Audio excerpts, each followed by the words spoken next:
esta aliança como símbolo de nossa união. como símbolo de nossa união. Eu me caso contigo, unido a ti no meu coração, unido a ti no meu coração, e a minha vida, e a minha vida, e tornando-te participante de todos os meus bens.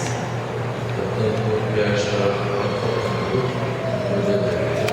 graça seja o símbolo da união de vocês. Louvado seja o nome do Senhor. Agora,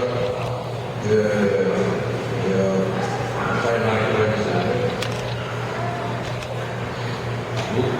usando esta graça como símbolo do nosso união, eu me caso contigo,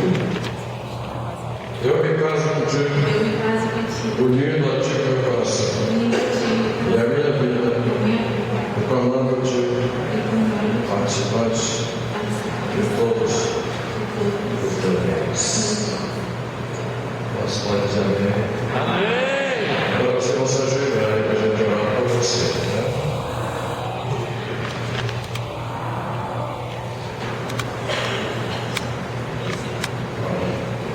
Fiquemos em pé.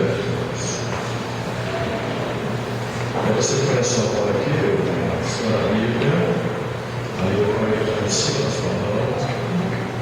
Isso. E nós, que queremos a felicidade deste casal, vamos estender nossas mãos para cá. Amado Deus e eterno Pai, Senhor, Criador dos céus e da terra, digno de toda glória, toda honra, todo louvor. Nós queremos te agradecer, Senhor, por este ato solene, em que os teus servos vieram à tua igreja para receber a bênção da tua igreja reunida. Crianças, adolescentes, jovens, senhores, os seus pais, Senhor, os amigos que vieram aqui para se congratular com essa decisão.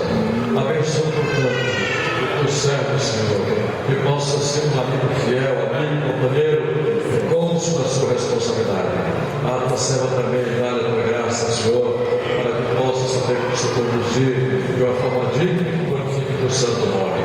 As arestas que possam surgir, os perigos, as dificuldades, as tentações do maligno possam ser repreendidas pelo poder do teu nome e do sangue que há em ti, Jesus. Você abençoa, responde e guarda, é o que te pedimos, Pai, em nome de Jesus. Quantos dizem amém? Amém! Para levantar. Põe uma música aí para